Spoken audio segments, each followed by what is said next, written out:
It's a bit of a tight squeeze going in here. But we gotta go in from this door, and I'll tell you why in a second. So here I'm backing in a 2000 Ford F-150 with no forward gears.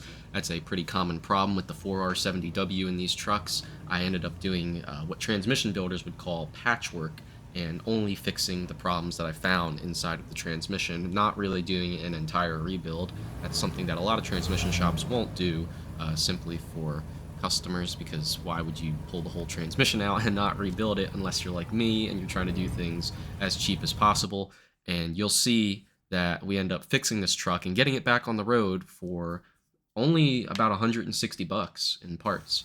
So step one's getting this transmission dipstick out of the way, and since this is my vehicle, I'll do it my way. All right, now that should be free. Next, we'll disconnect the battery. Easy enough.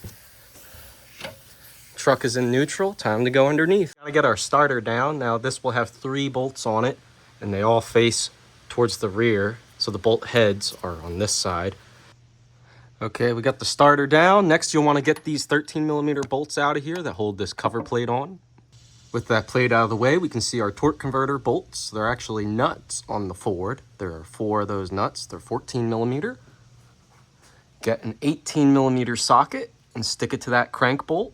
Get a ratchet. Always go in a clockwise direction. That's the direction the engine runs. Not that I think it matters, but as you can see, when I turn the crank, you can see we can get to each bolt.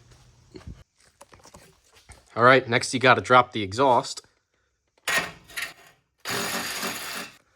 All right, so once you have that unbolted, these exhaust mounts are actually pretty cool on the 10th generation F-150. It just pulls right off of that square right there.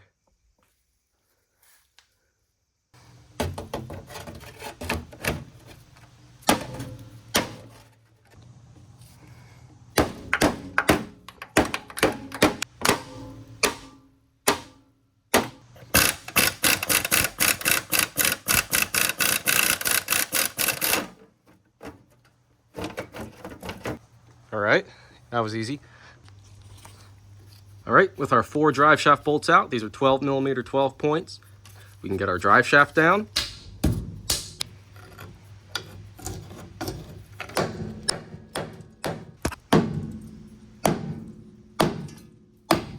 All right, now we can go ahead and take our drive shaft out.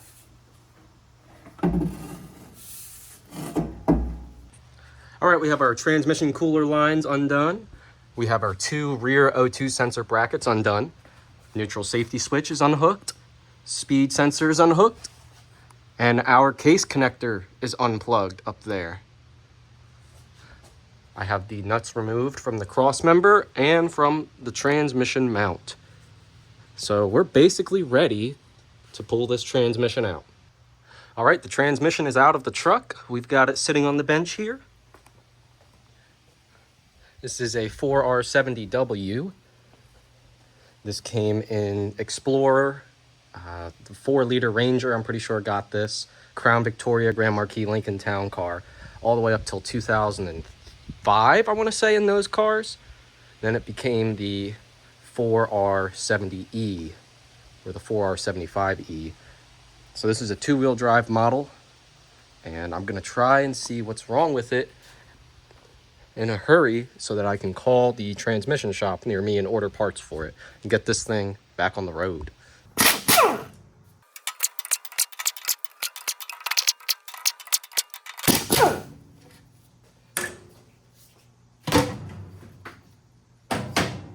And from the factory, Ford uses a reusable rubber gasket. All right, let's pull this filter off.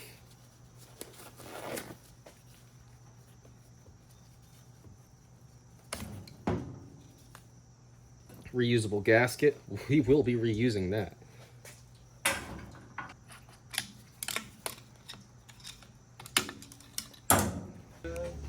Today I'm going to talk about why you should never buy a Ford product. Oil leak. There's Oil actually leak. no oil leak. Rust. No rust. Transmission blobe. Alright guys, so I tore it apart and it seems to be the only issue are the forward clutches and the forward drum. Everything else looks like it's already been rebuilt, doesn't it? I know the problem. It's circling on the goddamn fucking bumper. Third. Alright guys, so here is your forward applied piston, and here I'm just showing that the seal is completely gone around there, so there was no pressure being applied to these forward clutches, hence why the transmission had no forward gears. Now there's a couple reasons this piston goes bad or these clutches fry, and I won't get into that in this video, but this is the problem with this unit specifically. Alright, got my brand new clutches soaking in fluid. It was about $160 for the clutches, steels. I had to get these 2 piston seals here and then 3 gallons of transmission fluid. I've got the rest of the case put back together in here. I got the valve body put back together. We're going to reuse these valve body gaskets, so we're going to find out if you can do that or not. I've never reused valve body gaskets before, but I'm on a budget here, so hopefully this works. Alright, so I got the forward clutches in the truck. I haven't fixed the exhaust yet, but now we've got a new problem. The truck actually moves in drive, as you can see, but wait till it tries to shift to 4th gear. See, it flares up and it goes into neutral between 3rd and 4th. So I'm pretty sure that overdrive servo that I took out, I probably should have replaced, so let's go do that. Well, here we are about a day later, and I got that new overdrive servo put in with the Sonex overdrive pin. New forward clutches, and we're holding 70 perfectly fine out here on the freeway. And I got a little secret. That's right. We're gonna put this transmission to the test. Oh my goodness, guys. I gotta get out of here quick, but I just got this thing. Ooh, man. There's the driveway it came out of. Got the F-150 hooked up. It's the first time this truck's been out on the road and it's towing a Lincoln. Sitting at 60 miles an hour in the slow lane right now. So after installing the new overdrive servo with the Sonex pin, I towed this car home a little over 100 miles, and the truck did great the whole time. If you're looking for a half-ton truck, I would suggest the 10th generation F-150 for cheap. They're very inexpensive, and they're pretty cheap to fix, too. So if you're interested in seeing more content on this truck, or just more cheap car content in general, consider subscribing, and thank you for watching this video.